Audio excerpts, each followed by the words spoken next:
So the M3P, or Mississippi Metagenome Project, is involved with characterizing all the microorganisms, or at least the majority of those, that are present in the Mississippi River.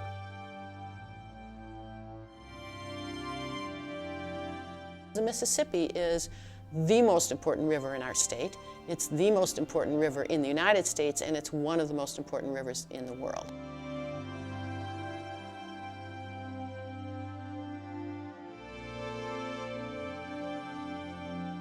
The Mississippi River is a really important resource both for humans and animals and the environment in general, and we're very fortunate here in Minnesota to have its headwaters located about 4 hours northwest of here.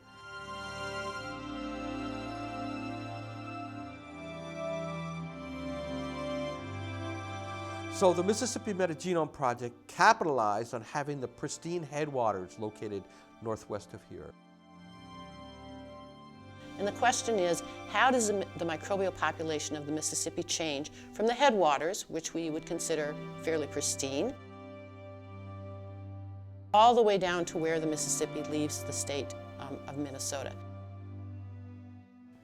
And that river is impacted by a lot of human activity as it marches down, both by farming and agricultural and urban and industrialization processes. And those processes directly impact the microorganisms that are present. The materials that enter the river not only impact the humans who live near the river, but also influence the community structure of the microorganisms that live in the river, both in a positive and maybe in a negative way.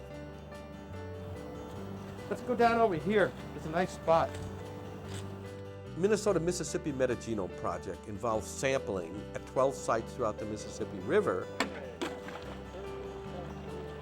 We take that water and then filter it and obtain just the bacterial fraction present in that sample.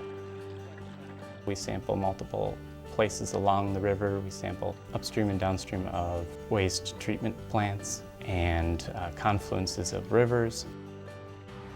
We know about the treated effluent from sewage treatment plants that's going in. We know about some of the agricultural runoff. We don't always know everything else that's going into the river. So we measure 10 different chemicals that might be coming into the system from human activity.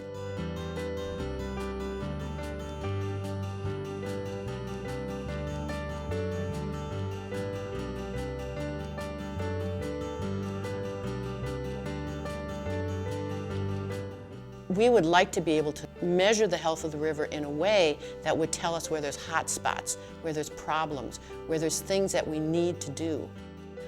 And so our hope is, once we learn enough about what's going on in the Mississippi and Minnesota, that we will then be able to continue this research all the way down to the Gulf of Mexico.